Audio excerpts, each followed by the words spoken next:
première vraie séance avec la petite a eu lieu hier soir.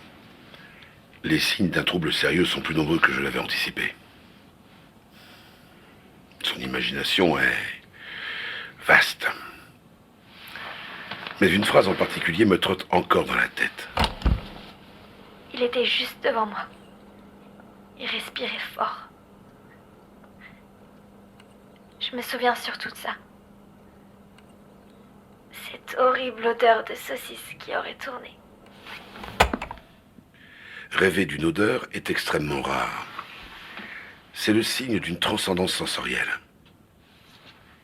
Cet enfant pourrait être une bonne candidate pour mon étude neurologique. Mais sa santé doit passer avant tout. Certains détails ont dû m'échapper dans son récit. Allez, depuis le début, je dormirai plus tard.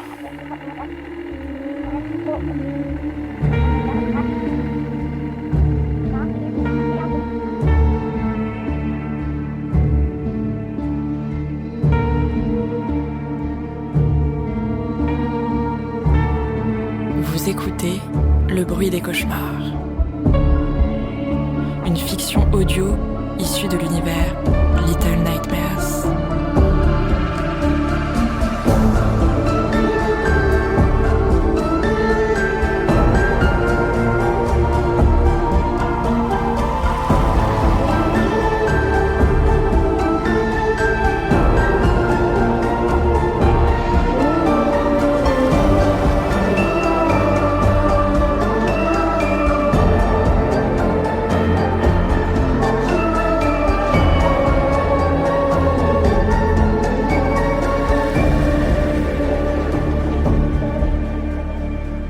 Chapitre 1. Les ouvriers d'entre les murs.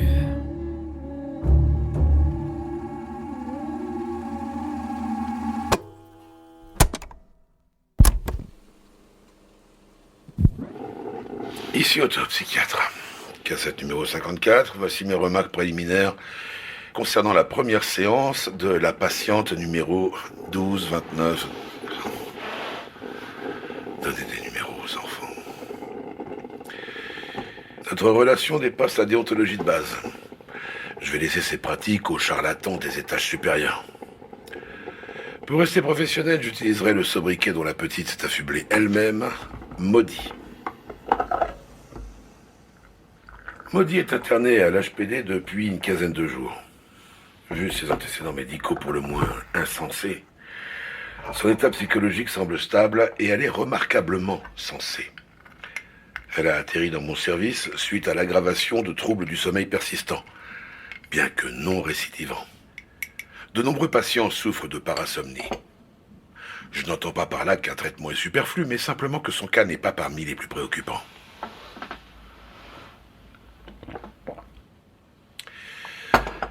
Maudit montre aussi les signes d'un traumatisme bénin. En conséquence, la maladie des cauchemars serait une hypothèse. Étant donné son état de défiance, le but de cette séance sera d'établir la relation.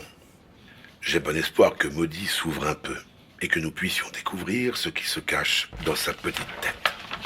Ah, zut.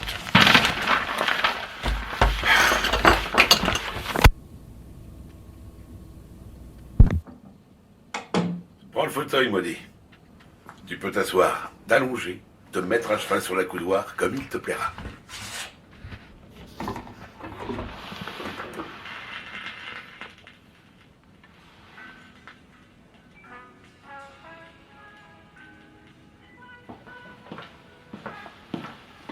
Qu'est-ce que tu en penses? Pas grand-chose. On dirait pas avoir ta tête. C'est le genre de musique que j'entendais à travers les murs. Dans l'appartement où on habitait avant. Avant qu'on aille vivre dans la grande maison. Tu veux qu'on parle de ça? De ton ancien appartement? Non, merci, docteur. D'accord. Commençons par une question plus facile. Comment te sens-tu aujourd'hui? Un peu triste. Il y a une raison particulière? La fleur rouge que maman et papa m'ont apportée. Elle s'est fanée. J'ai voulu redresser un pétale et il est tombé. Après, j'ai vu pourquoi. Des bestioles. Partout. Sous la terre. Des pucerons, c'est fâcheux. Ça ne doit pas être facile d'être toute seule ici. Ce n'était pas qu'une simple fleur pour toi, n'est-ce pas? Non, docteur. Tout ce que tes parents souhaitent, c'est que tu te sentes à nouveau toi-même. Et nous ferons ce qu'il faudra pour ça. Un jour après l'autre.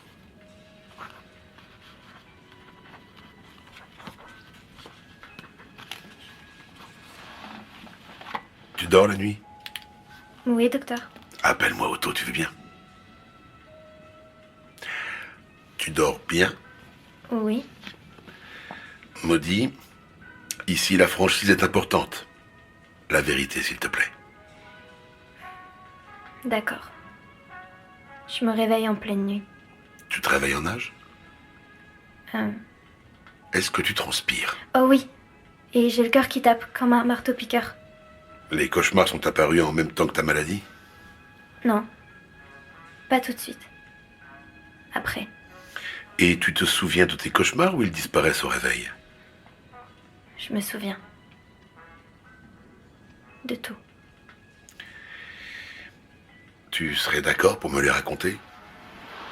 Maintenant ou plus tard, si Oui. tu veux. Celui d'hier soir. Cette sensation. Elle est encore là. Mais je peux avoir du jus de fruits avant?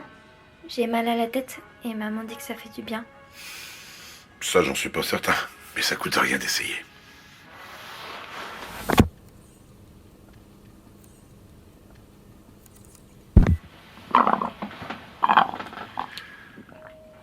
Je vois que tu regardes mon tableau.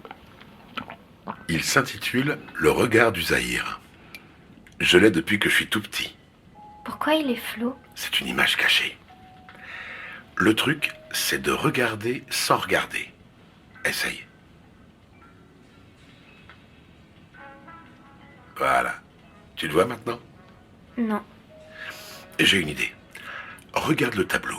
Laisse ton esprit vagabonder et pendant ce temps-là, raconte-moi ton rêve.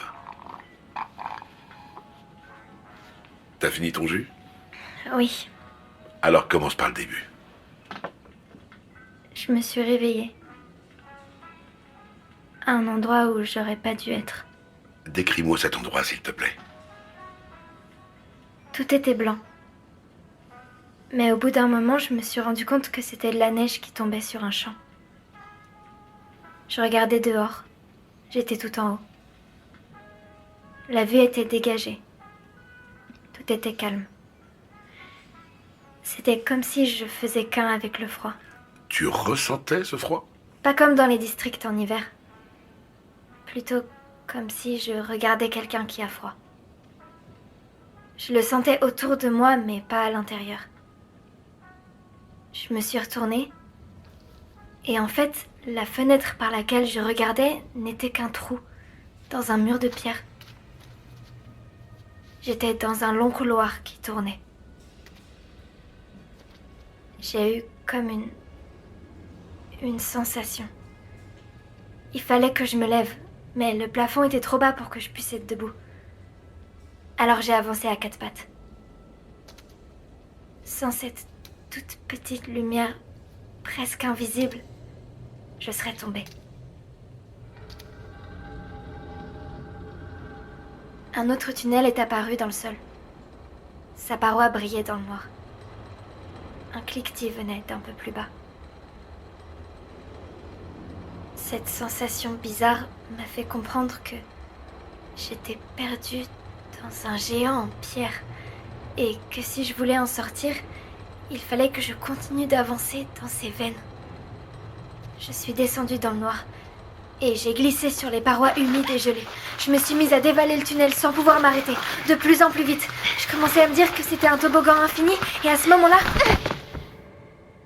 je suis tombée. Ça t'a fait mal? Pas comme quand on tombe pour de vrai.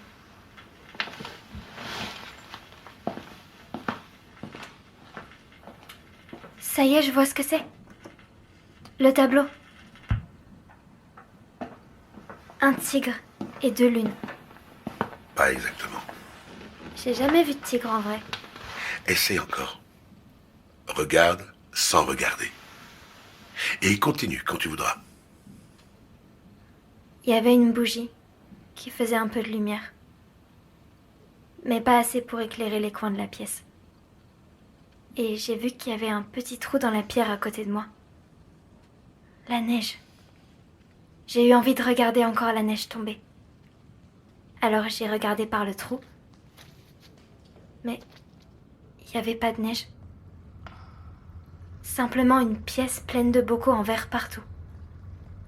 Une lumière perçait à travers eux. Elle venait d'une porte de l'autre côté de la pièce. Mais une silhouette est apparue devant la porte et a caché la lumière. Il était très très grand, avec un long manteau et un chapeau de pêcheur. Il me regardait et c'était comme si son visage dégoulinait. Et il a disparu.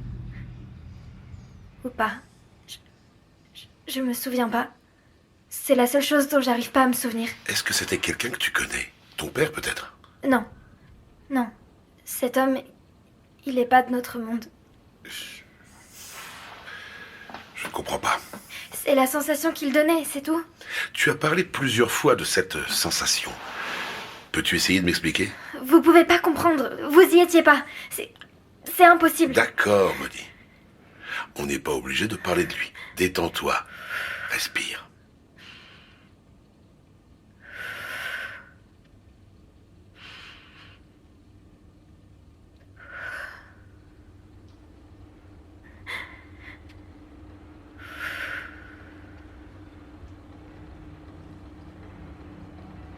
Quand j'ai enlevé mon œil du trou, j'ai repéré une sortie sur le mur d'en face. C'est de là que venaient les bruits. Je voulais y aller, mais une ombre est sortie d'un coin de la pièce. C'était un enfant. J'ai crié « Attends, on est où ? On est où ?» Mais il s'est faufilé comme une souris par la trappe. Je l'ai suivi, sans me poser de questions. La salle suivante était plus grande. Et l'enfant n'était plus là. D'autres trappes s'ouvraient partout dans les murs et dans le sol, comme dans une fourmilière. Il y avait des tonnes de ressorts de toutes sortes qui traînaient partout. Des petits bidons d'huile et des outils bizarres. Et puis j'ai entendu des pas, en rythme avec les bruits mécaniques. Comme je savais que j'aurais pas dû être là, je me suis cachée derrière une boîte en bois. J'ai jeté un coup d'œil et j'ai vu d'autres petites ombres entrer. Ils sont presque tous partis par différentes portes, mais 2 d'entre eux sont restés pour fouiller dans les ressorts. C'était pas des enfants, pas du tout. Et même si on n'y voyait rien, c'était toujours des ombres, comme si ils n'étaient pas vraiment là, ou qu'on les avait oubliés. Ils avaient des outils effrayants, et ça se voyait à leur tête qu'ils étaient pas très malins. Ils se sont plantés tous les deux devant une trappe dans le sol. Ils ont regardé au fond, et ils ont sauté. Comme je savais pas où aller, j'ai fait pareil. Et je me suis retrouvée sur la plateforme en dessous.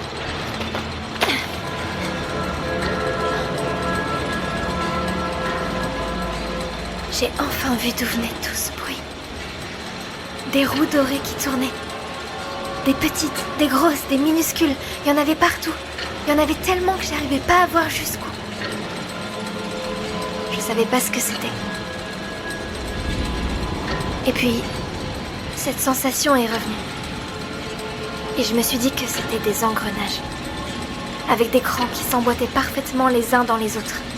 Ça faisait clic, clic, clic, clic, clic, clic, clic, clic, clic, comme une chanson qui tourne en boucle. En fait, c'était des centaines et des centaines de ces petites ombres qui travaillaient pour faire tourner le mécanisme.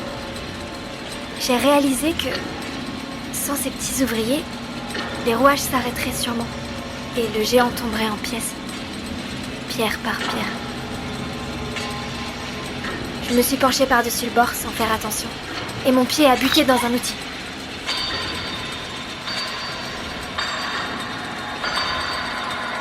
Les ouvriers ont tous levé la tête. Et un groupe a commencé à grimper vers moi. Ils se déplaçaient tous en même temps, mais séparément. J'ai paniqué et je me suis cachée derrière des leviers. Tout à coup, ma robe s'est coincée dans l'écran d'un énorme rouage. J'ai été soulevée et emportée par le mouvement, jusqu'à ce qu'elle se déchire et que je tombe sur un tuyau plus bas. Puis j'ai glissé et j'ai atterri sur une autre plateforme.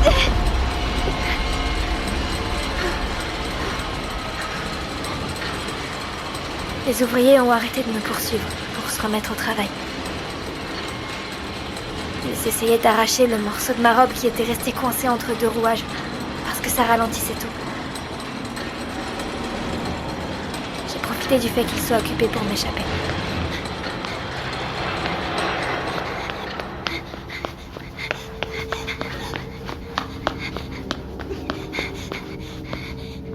Le mur devant moi et les engrenages descendaient. Ça avait l'air infini. Je me suis accrochée à une rampe et je me suis laissée glisser.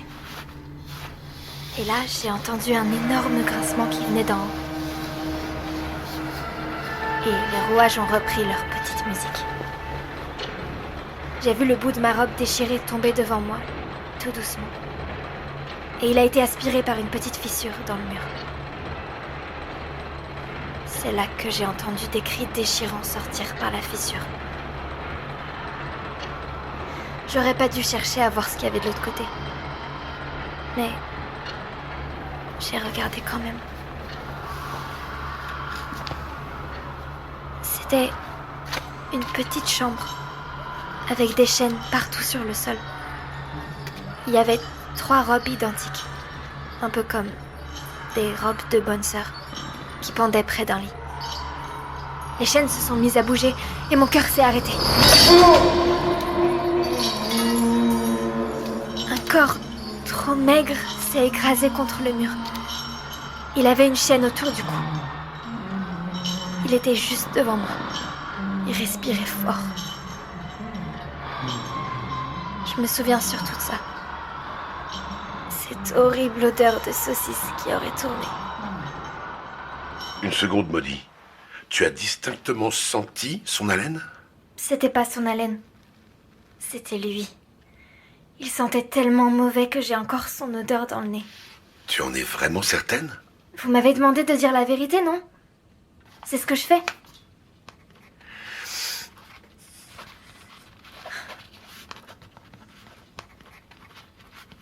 Vous voulez toujours que je vous raconte la fin de mon cauchemar ? Hein ? Ah, excuse-moi. J'étais ailleurs, c'est pas très correct de ma part. Pas grave. En regardant par la fissure, j'ai compris quelque chose. J'étais à l'intérieur du mur. Comme un rat. Et il y avait tout un monde de l'autre côté. Et à partir de là, ça a été de pire en pire. Je suis descendue de plus en plus profond, jusqu'à ce qu'il n'y ait plus rien, à part de la vapeur et le noir complet. Et des bruits de plus en plus forts. Tic, tac, tic, tac. J'avais envie d'abandonner. Alors je me suis assise pour écouter.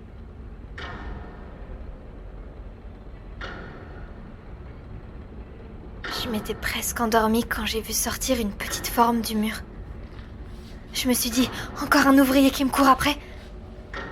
Mais il a levé la tête. J'ai vu ses yeux. Ceux d'un enfant. Cette fois, c'était sûr. Ses cheveux étaient recouverts d'un truc visqueux. Impossible de savoir si c'était une fille ou un garçon. Je suis descendue à toute vitesse. J'avais presque autant d'énergie qu'avant là. On est resté là, sans rien dire, pendant un moment. Le truc noir dans ses cheveux bougeait comme de la fumée. J'ai commencé à dire « Qu'est-ce que t'as dans les... » Mais il a mis sa main sur ma bouche. J'ai compris pourquoi en voyant son doigt pointé vers le mur. Il y avait encore une fissure qui menait encore à une pièce.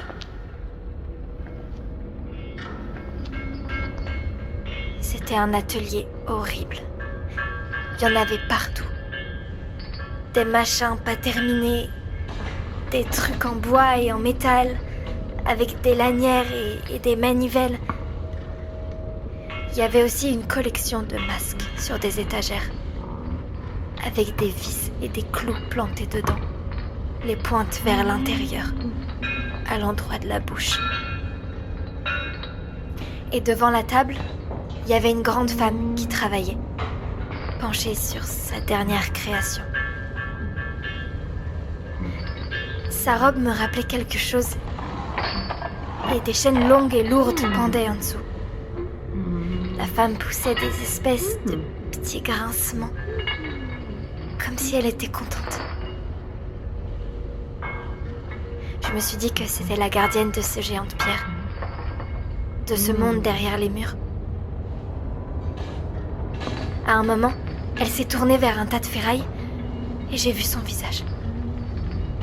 Elle était à la fois vieille et jeune, avec la peau tirée en arrière tellement fort que seuls ses yeux avaient l'air à peu près humains.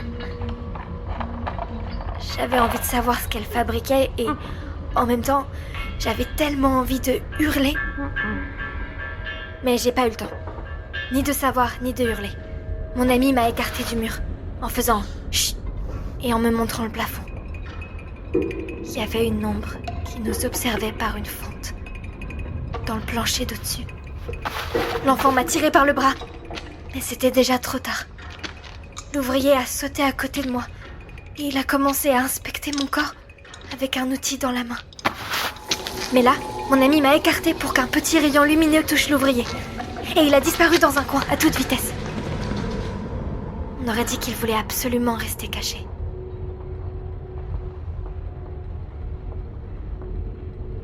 Maudit, pourquoi tu t'arrêtes? Je réfléchis. La suite est difficile à décrire. Le cauchemar, il a changé.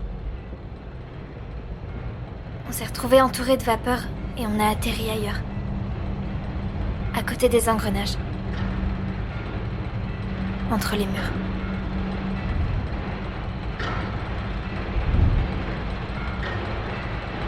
Devant nous, il y avait un long pendule qui passait et repassait. L'enfant s'est accroché dessus. Moi, je l'ai laissé passer. Une fois. 2 fois. 3 fois, jusqu'à ce que je trouve le courage de faire pareil. On a grimpé sur le pendule qui se balançait. Et ça m'a fait tourner la tête. J'arrêtais pas de me dire « Allez, encore un peu ». Et puis l'enfant m'a attrapée et hissée jusqu'en haut. Oh. On avait réussi. Enfin, on était dans le cœur de l'horloge.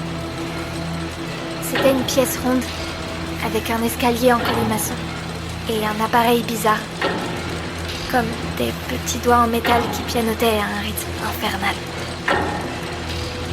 Le plafond, c'était un cadran de montre blanc, mais avec les chiffres dans le désordre.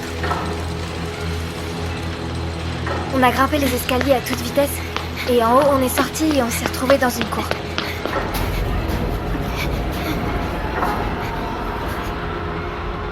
J'ai commencé à trembler de partout quand je les ai entendus. Des cris, des hurlements de douleur. J'étais paralysée. Je regardais les murs immenses qui nous entouraient. Les murs dont je venais de sortir. C'était ça le vrai bâtiment. Il y avait 1 million de cellules comme la deuxième pièce que j'avais vue. Jusqu'en haut. On voyait des bras, des mains sortant des barreaux qui les enfermaient. J'avais le cœur qui battait aussi fort qu'eux. Comme une prisonnière qui essaye de s'échapper.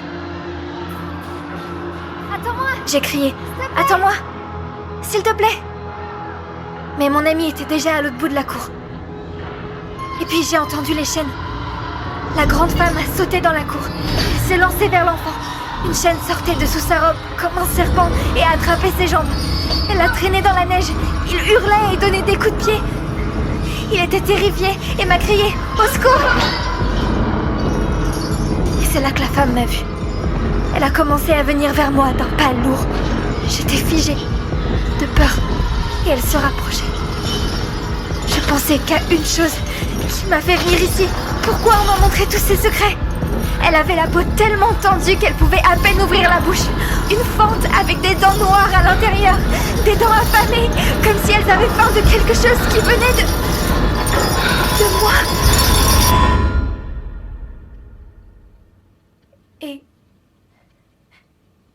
Et je me suis réveillée. C'est terrible, Maudit. Ma pauvre. Cette femme en particulier semble effrayante. Oui. Mais quand j'y repense, c'est pas elle qui m'a fait le plus peur. C'était les ouvriers. Hein? Parce qu'ils étaient sans âme? Non. Parce qu'ils étaient cachés. Personne ne savait qu'ils existaient. C'est comme ça que je me sens parfois. Depuis que j'ai attrapé la maladie de l'eau. C'est comme s'il y avait des choses dans mon corps qui, au lieu de me faire fonctionner, me tuent. Comme les insectes dans le pot de ma fleur. Je les sens dans ma tête. Écoute-moi, Maudit. Je ferai tout ce que je peux pour t'aider. Mais il n'y a rien de mauvais à l'intérieur de toi. Rien. D'accord. Il me reste une dernière question. Ensuite, je pense que ça suffira pour ton premier jour. Qu'en dis-tu? Maudit, as-tu déjà entendu parler de la communion onirique? La communion onirique? Le fait de partager un rêve avec quelqu'un d'autre. Mais comment quelque chose qui est dans ma tête pourrait être aussi dans la tête de quelqu'un d'autre? Et dans la tête de qui? Ce sont des questions qui hantent mes confrères depuis des années. Ta perception des odeurs et des températures dans tes rêves est parfois considérée comme un indicateur de ce phénomène transpersonnel. Bien que je ne sois pas convaincu de sa validité ontologique, cela fait longtemps que j'ai le désir d'étudier un cas comme le tien. Malheureusement, je n'ai connu qu'une seule personne ayant ce type de faculté avant toi, et c'était il y a des années. Qui? Quelqu'un comme moi? Si. Et pas exactement. Quoi qu'il en soit, mes ambitions ont fait long feu. J'ai perdu tout ça de vue. Et bien d'autres choses. Mais tu as stimulé cette chose en moi que j'avais presque oubliée. Ah! Je crois que je vois maintenant. Otto? Oui, bien sûr. On est une équipe. Non. Le tableau. Ah. C'est une carte. Des étoiles entourées de 2 cercles. Oui, c'est ça. Un astrolabe, précisément. Un astrolabe. Un instrument ancien qui servait à déterminer une position dans le temps et dans l'espace. Alors, tu dois être épuisé. J'ai pas envie d'aller dans ma chambre. Ni de dormir. Vous voulez bien me raccompagner? Bien sûr. Et n'oublions pas ton petit bonbon du soir. Tiens, Maudit. Choisis-en un. Une douceur pour que ta nuit soit douce.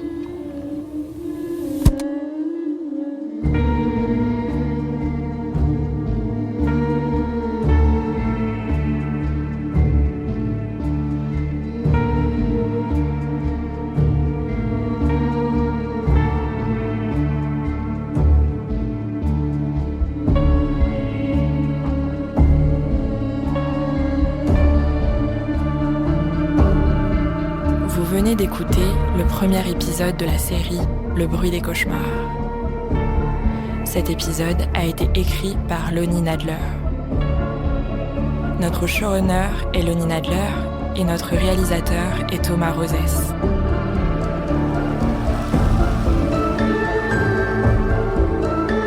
Maudit est incarné par Clara Kilikini et Otto par Frédéric Soutrel. La musique est composée par Tobias Lilia et Thomas Rosès. La production a été supervisée par Alizé Debar et Lucille Rousseau-Garcia. Cette série est issue de l'univers Little Nightmares de Bandai Namco Europe.